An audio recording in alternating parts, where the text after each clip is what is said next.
Bonjour à toutes et à tous, bienvenue sur Grand Lille TV, et très bon réveil et bon appétit aussi si vous prenez votre petit déjeuner. Et bon courage, surtout si vous partez travailler. Les infos essentielles de ce jeudi 25 février, la météo et l'infotrafic c'est juste après ce journal. Dans cette édition on va parler de la fin des moules, le restaurant aux moules qui a fermé hier, la primaire pour la gauche et les écologistes réunis. On en parle ce soir lors d'une réunion publique et dans ce journal. Et puis les VTC réunis en syndicat également à suivre dans un instant. Avant toute chose, un petit mot quand même de la météo, c'est important. Un temps frais, bien ensoleillé dans l'ensemble aujourd'hui. Les températures sont tout juste positives ce matin et atteindront les 6 ou 7 degrés cet après-midi. On en reparle avec les prévisions complètes après ce journal. La première image donc à la une ce jeudi, je vous le disais en titre, c'est l'adieu aux moules. Le restaurant emblématique de la rue de Béthune a définitivement fermé hier. Ouverte il y a 85 ans, l'enseigne a servi ses derniers couverts et ses derniers plats de moules à quelques clients un peu surpris de la nouvelle. Aujourd'hui âgé de 78 ans, c'est tout de même le cœur lourd que Michel Courtois, la propriétaire, s'est donc résigné à céder ce lieu mythique où elle travaille avec ses enfants depuis 40 ans. Le bistrot sera bientôt remplacé par 2 magasins de vêtements et avec lui disparaît aussi la tradition du tas de moules lors de la braderie. Le restaurant était en effet le dernier autorisé par la mairie à jeter ses coquilles sur la chaussée. Clotilde Leguevac était sur place pour le dernier service et elle a rencontré d'anciennes employées. Ça nous fait quand même un peu quelque chose, quoi, n'est-ce pas ? 25 ans de souvenirs, j'ai travaillé 25 ans ici. J'ai connu les petites moules, j'ai connu la transformation des moules en 93 et maintenant la fermeture en 2016. Quand même un serment, un pincement de cœur quand même parce que depuis le temps, on ne s'attendait pas à ça.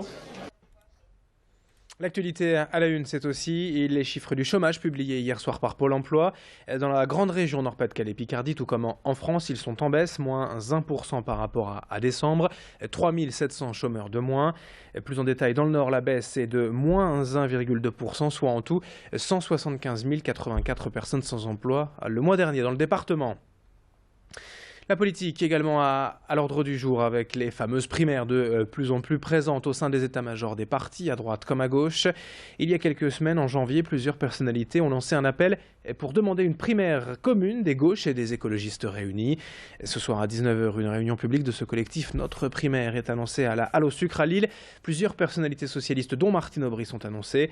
Mais quel en sera l'ordre du jour? La résistance à la politique libérale du gouvernement ou la construction d'une candidature unique à gauche? Le député européen d'Europe Écologie Les Verts, Yannick Jadot, sera présent ce soir et on l'écoute à ce propos. Nous l'avons joint hier par téléphone. Je veux croire qu'il y a encore un chemin qui évite que les positions soient irréconciliables.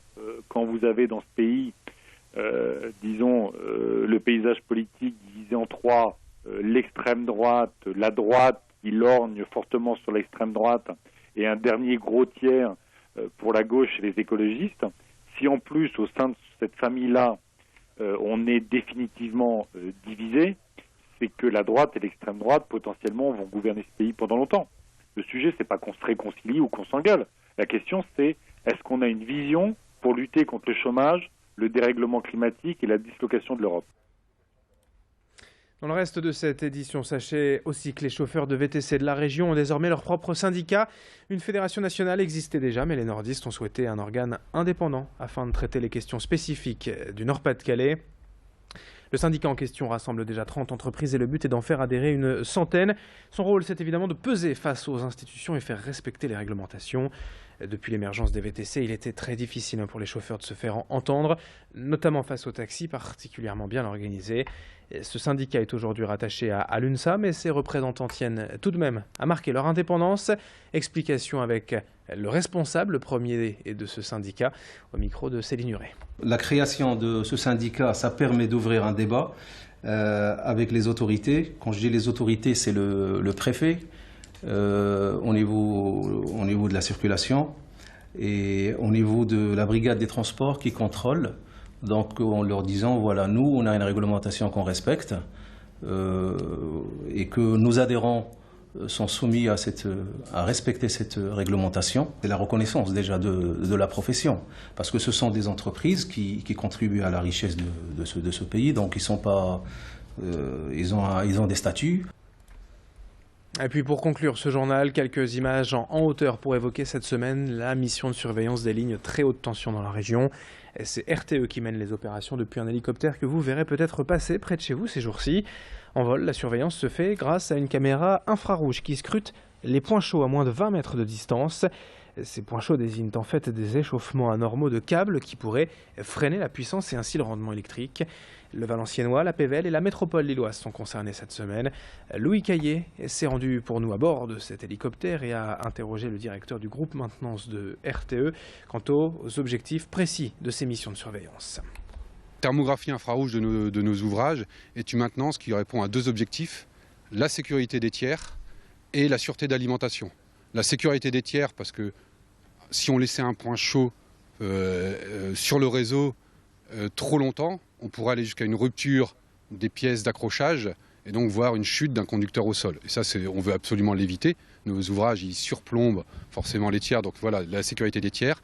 Et la sûreté d'alimentation, de la même façon, un des buts de RTE, voilà, c'est de garantir une qualité d'alimentation à nos clients, une qualité d'alimentation d'électricité à nos clients.